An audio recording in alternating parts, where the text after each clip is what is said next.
Hey y'all, it's Megan and Andy. Welcome back to the channel. Glad y'all are here today. Come spend some time with us today. I've got some work to do here around the house and Andy's going back to the hayfield. We finally got some sunny weather coming up. Not only is it going to be sunny, it's going to be hot. It's not going to take long to dry out at all. You get to try out your new belts.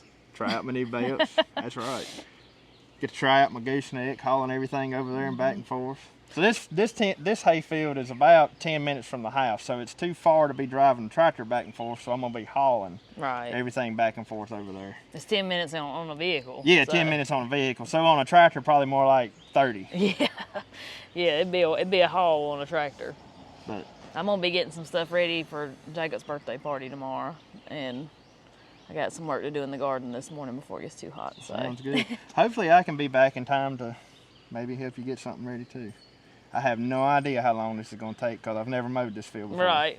Well, hopefully you won't find any ditches or luckily rocks Luckily I know the terrain of the field because I've bush hogged it several times, but I've never mowed it for hay.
Y'all wanna know my favorite part about working in the garden in the mornings?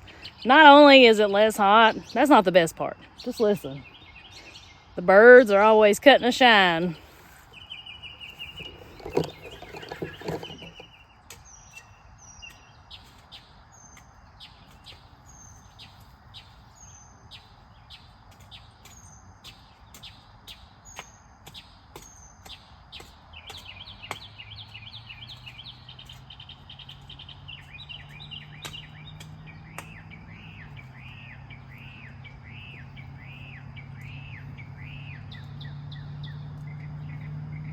I just want to say that this field right here is totally extra hay to us. This is not hay that I'm depending on.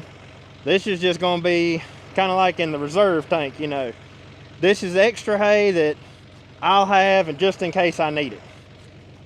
Well, because you never know what's going to happen. Who knows? We may up and add more cows at some point.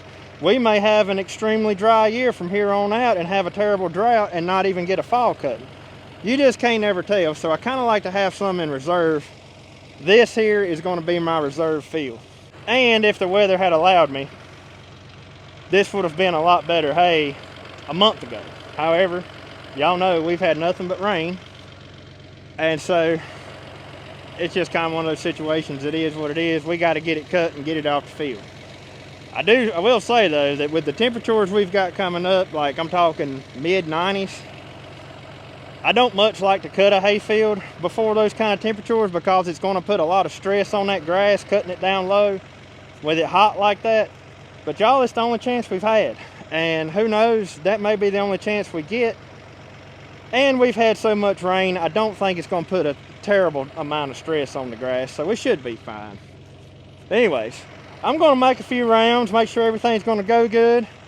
Then I'll jump back in here in a little bit.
Well, now that right there just looks a whole lot better. And all that grass, if it don't rain anymore, it'll dry up and die. But I'm gonna show you something here that Andy showed me years ago. If y'all ain't figured it out by now, Andy is the gardening king. He's so smart about all this stuff and things, you know, he's taught me through the years that I probably wouldn't have thought about otherwise. But when you're hoeing your garden, if you don't use hay, like we do in the rest of it, pull your grass to the middle where you'll be running through it with the tiller if it's dry enough. And that way, if it rains and that grass just decides it really wants to live, it'll just come up there and you can hit it with the tiller and it won't be around your plants. So all that's done. This little small section here doesn't have any hay, and the rest of it does. We've been staying on top of them weeds pretty good because they don't mat the ground like they do in this bare ground. The reason there's not hay in these areas is because the cucumbers won't be in long and this corn won't be in here long, and we'll be replanting it with something else. But you gotta watch out for sneaky stuff like this. I just saw you, sir. What are you doing? You're not gonna grow in there. I don't think so. Here's you up close to those flowers I was talking about the other day. I realized in that video you could not see them as good as I thought you could. And what's really cool is some of them have white flowers. Not all of them are red. Isn't that cool? I quit for just a second to get me a good swallow of water. I've got this field cut up into like several different sections here. Mainly because, well, like everywhere else around here, this all used to be tobacco land.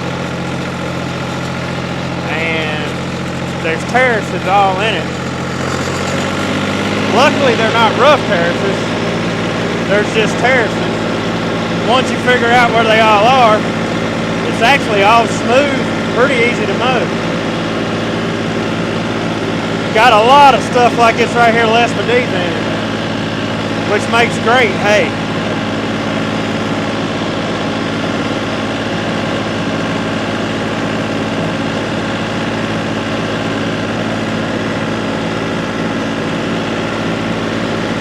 I think currently I've been mowing for about an hour and a half. I've got most of the bottom section mowed. Still got everything up here towards the top of the knoll. Once I get this section right here done, I'll move up there. And so far, so good. It's so hot out here, the hay's drying. Like with each lap I make, the previous lap is done drying.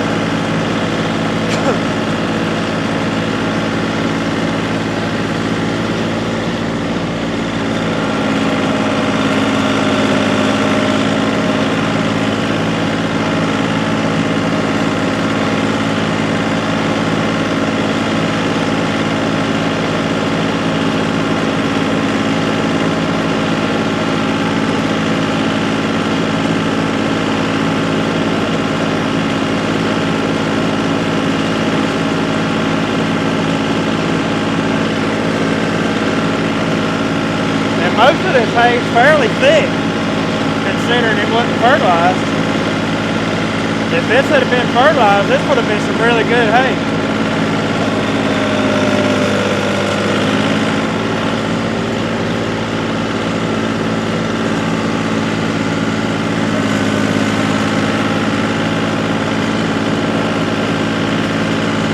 So next spring I may fertilize it. Too late in the year to do that now. You burn the grass up.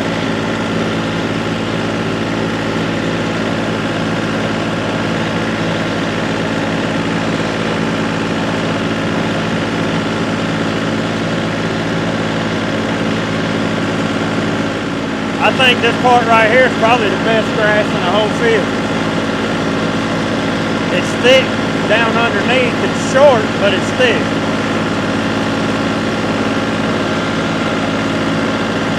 I'll be interested in seeing how many bales it turns off.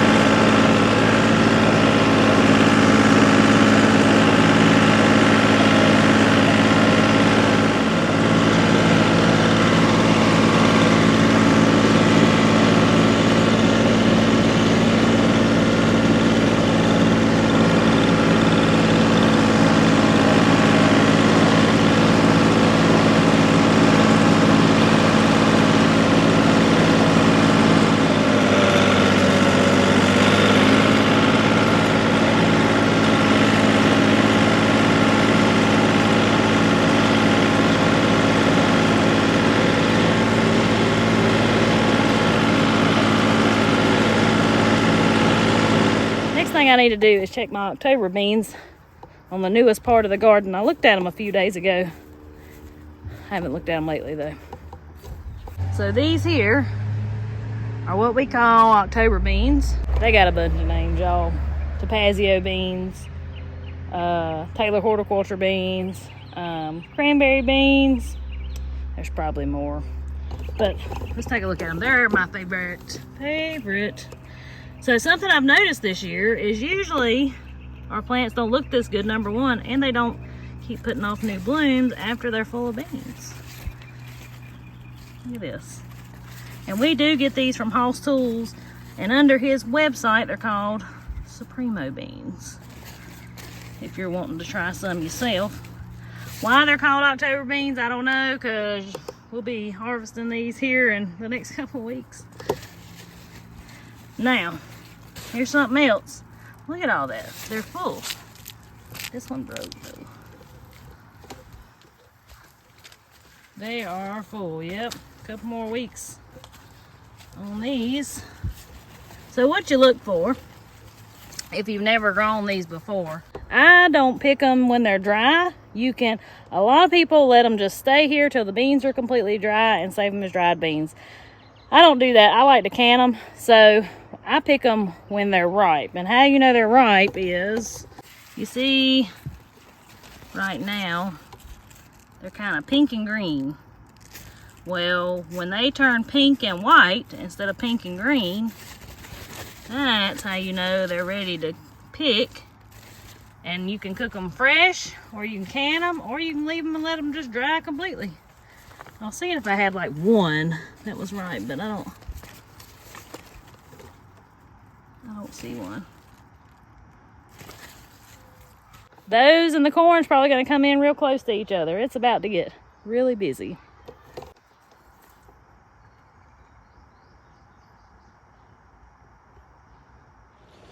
I want to stop for just a second here because I want to show y'all lespedeza. I just happened to think about it. I think it was in a hay video last year, and I talked about lespedeza. And I'm going to assume that stuff doesn't grow all over the United States, and probably not even in other countries. I don't know. But anyways, I do realize we have people that watch us from all over the place. So I want to show you what lespedeza is. This is lespedeza. A lot of people consider it a weed, and I guess it kind of is. It thrives in poor soil. I don't think it's native here. I think it's one of those things that the government brought in years ago for erosion control and stuff, and so it's just naturally reseeded and spread. However, there's a benefit to it. It makes great hay. It's full of protein. As long as when you go to bale it and rake it, or rake it and bale it, see how it's got all those little leaves on it? You have to kind of be careful and not beat it to death when you're raking it, kind of like you would alfalfa or soybeans or something like that, because you'll beat all those little leaves off, and you want those little leaves there. Which luckily, being that we're mowing this somewhat on the late side, it's give this lespedeza a lot more time to grow, and so it's a fairly nice crop in most of this land over here. It's not to the point where it's too stemmy yet. Lespedeza can get really stemmy, and at that point it doesn't make that great a hay. However, right now this is at a really good stage for making hay, so maybe it worked out that I couldn't mow it on when I should have, and it give this right here a chance to really pick up and start growing. I don't know, but there's a lot of that in here. I'm going to get back at it, and we'll catch up with y'all here in a little while. What y'all been doing? Swinging. I've been on the phone half the day.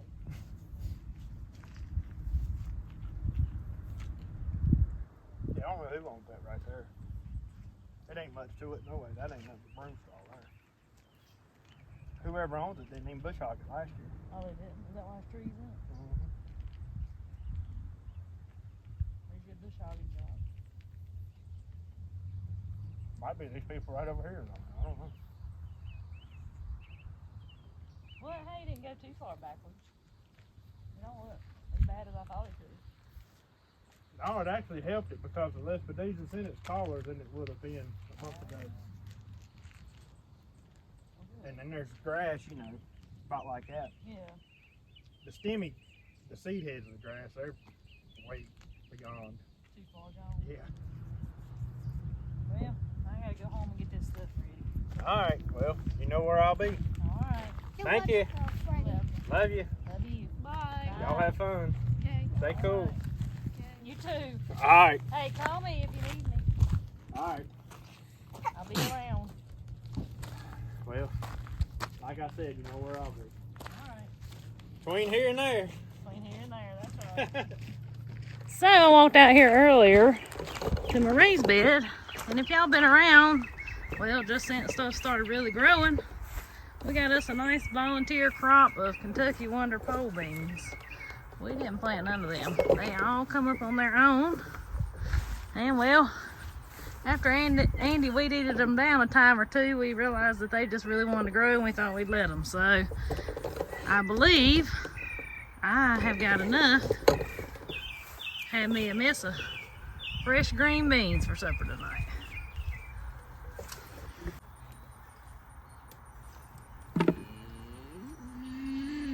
Oh, I know. I'll be down there to feed y'all soon.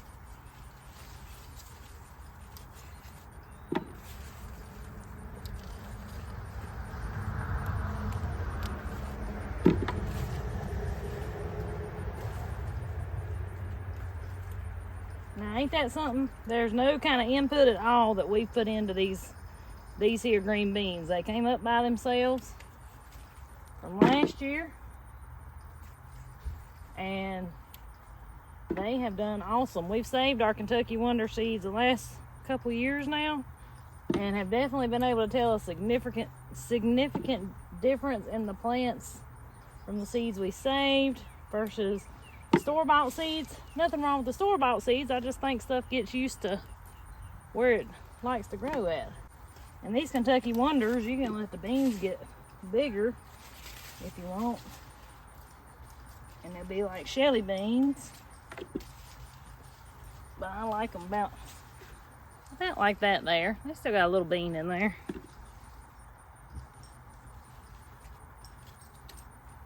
Now here's some that's already got a big bean. See the difference there? But these are some of our favorites, especially for cooking fresh beans. These Kentucky Wonders, you just can't hardly beat them.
Well, I got enough for me a little mess for supper tonight.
The first fresh green beans of the season, and I am here for it. I love, love, love these Kentucky Wonders as fresh beans. That's one thing I do try. We try to do here. You know, I do can a lot and preserve a lot of food. But I try really hard, which you'll see me using some canned corn here in a little bit. But I do try really hard to eat fresh when I can. Stuff coming in out the garden. And, well, just like now that I've got green beans starting to come in, more than likely I'm not going to crack open a can of green beans until I don't have any more fresh ones coming in through the season. Also, I am making a recipe of my childhood here in a little bit. I was looking through one of our favorite magazines. You've heard us mention them before, but I was looking through the newest Self-Reliance magazine, the summer version, and I found a recipe for corn fritters. Now, I used to eat them when I was a kid. I can't remember if my great aunt Patsy used to fix them. Somebody in my childhood, it may have been somebody at church, I don't know, can't remember, used to fix them things. And well, one of them kind of memories that just kind of left me until I was looking through that book, and I said, well, look him. And it's the lady that put the recipe in there is using her canned corn from the garden. So I said, well, that'd be perfect, because I need to make some room anyway. If all this corn makes that we've planted, this here sweet corn, I hope that I'm blessed with a plenty. So I'm excited to make them corn fritters here in a little bit.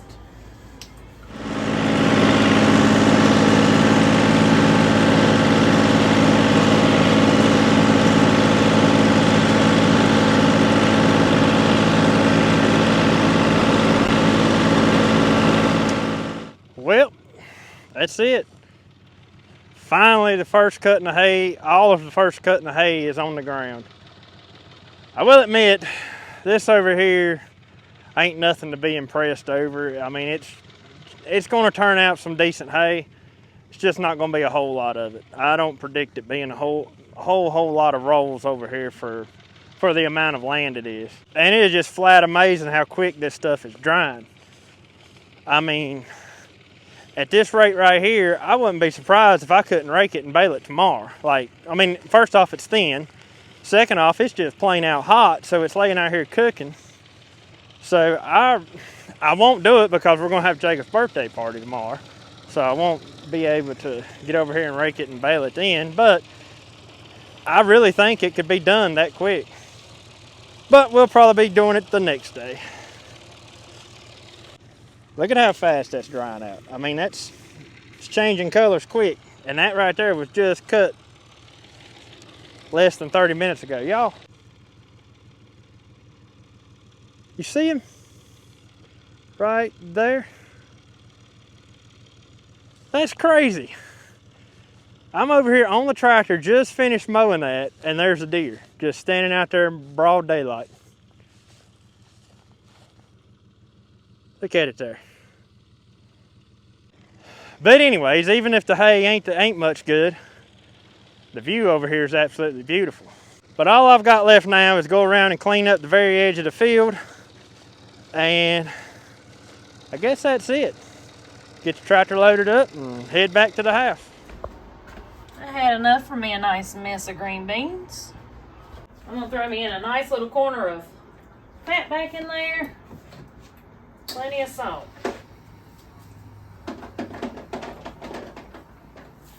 I'm gonna put in just a little bit of bacon grease. That'll make them beans right there. I'm also gonna part out this chicken. We're gonna have some just plain old baked chicken. This is one of the chickens you saw us process not long ago. Raised right here.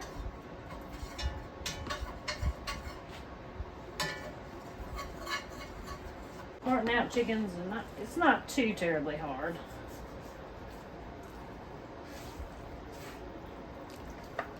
You just kind of follow the skin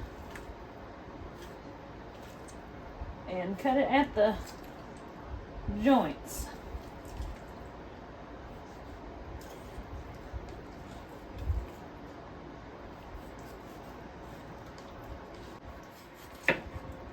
Alright, There's a leg and a thigh. I'm actually just going to lay those in there like that.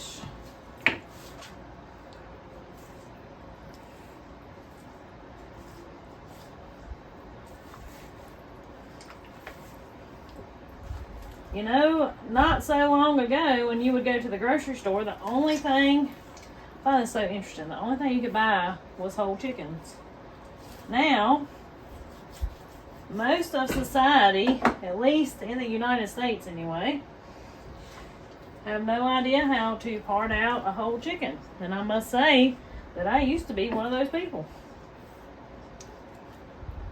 It's a little intimidating, and it'll take you a little time at first, but after you do it a time or two, you're like, why did I not just, I mean, because it's a better financial choice too, just to do the whole thing. Should we do a breast and a wing? It'll just be chicken quarters. And I'm not saying I'm the best at it. Like, I feel like it still takes me a while, like, to do this. I'm no way, shape, or form the best chicken parter outer.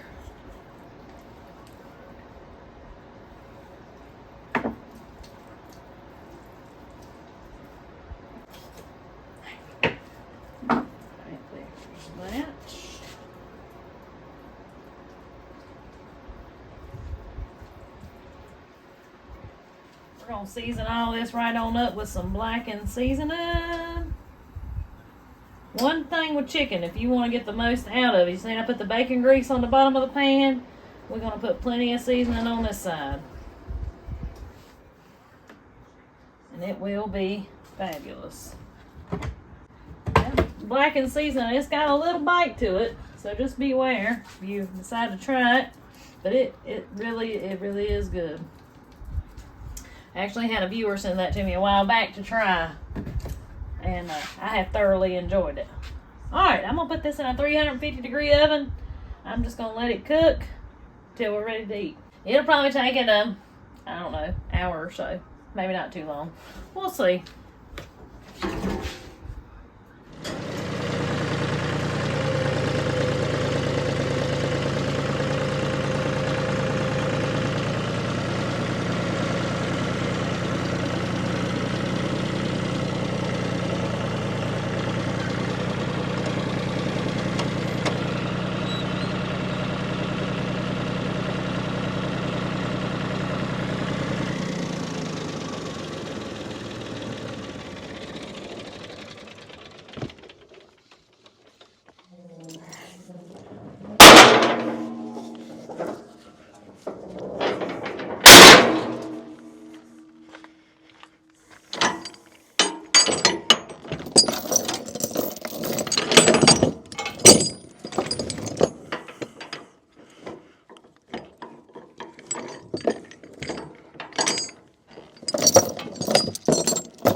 Now, to the star of the show that I am so excited about, I can't wait to try.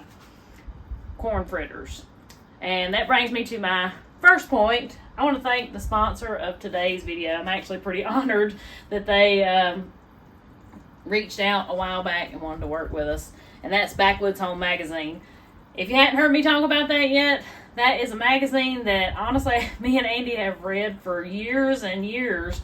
And they reached out to us back in the fall, I believe, last year, wanting to sponsor some of our videos, and like I said, I couldn't be more honored because these are magazines. It's actually 2 magazines that you can get, Backwoods Home or Self-Reliant, and or if you want both, they're a quarterly magazine, so it means you get 4 a year of Backwoods Home, and if you decide to also get Self-Reliant, you get 4 magazines of that too. If you enjoy our channel here, it kind of goes right along with the stuff we're doing. It goes with the seasons. That's one thing I really love about it, is it goes along with the seasons, with gardening, raising livestock, any kind of food preserving whatsoever. Honestly, I've learned so much through the years. And another thing I like about it, y'all, I can hold it in my hand This is something that's hard to find these days, but I like having something that I can hold in my hand, and if the power goes out, I can still read it. But my corn fritter recipe is going to come out of the summer issue of Self-Reliance. There was also a really neat section in here that was not listed on the front. And see, there's another section in here too. I just went by it. Look at this. In the kids section, and I need to do this. Making comfrey salve. Man, the kids need to do that. I made comfrey salve. It's been a few years ago. But there's a whole section in here about corn, about sweet corn. And it goes from telling you about the varieties of sweet corn, how to grow sweet corn, and how to preserve and cook with your sweet corn, and how they do it. And it's a lot of good information in here. And my favorite information that was in this little section says, where did it go? Sweet corn should be grown in every garden with room for it. I couldn't agree more. If you've never had fresh sweet corn out the garden, it is no comparison. No comparison. I would also go do pest control for your sweet corn, but corn fritters, that's what I'm after today. All right. So, what Backwoods Home and Self-Reliance is offering the viewers here is 50% off your subscription. You just can't beat it for the amount of information that you get from these magazines and getting 50% off. To get that discount, please go through the link in the description or the comments to get your discount. If you want to go through and look through one before you make the jump and decide to subscribe, go to your local Tractor Supply. Usually they have copies of them there. But if you buy them individually, they are $9 a piece. They ain't that much if you do the 50% off when you subscribe. But if you want to thumb through it first, do that. Alright, the first thing I'm going to need is 2 cups of cooked corn. In this recipe here, the lady used a pint of her canned corn. That's what I'm going to do too. Got me about a tablespoon of butter over here melting in my pan. We're going to drain our corn per the directions. Alright, dump that in there. How much milk? Half a cup of milk. This one of those jars that has a measuring on it? It sure does. Yay for me.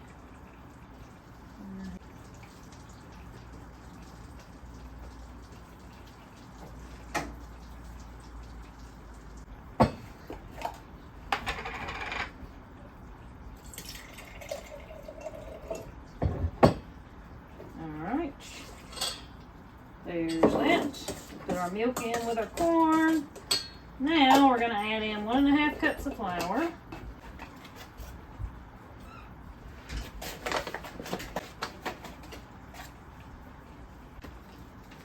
Alright, a couple of teaspoons of baking powder.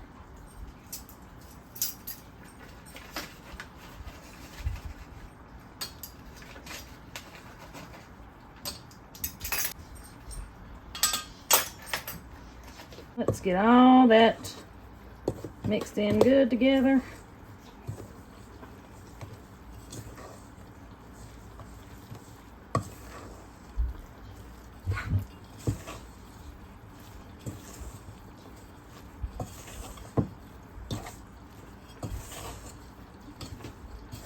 All right, we're going to pour in our melted butter.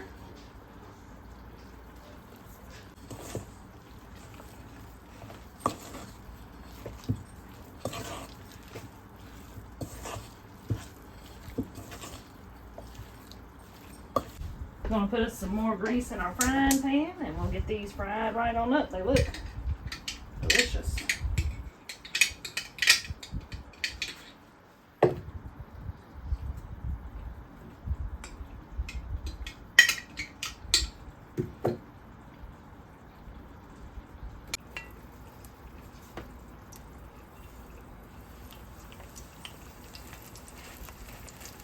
And we'll lay them on there like some pancakes.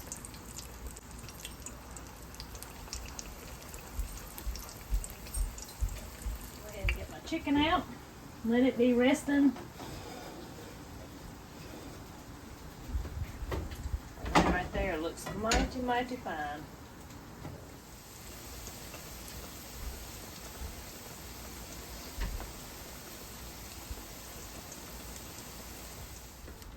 I would consider this baked chicken, I guess.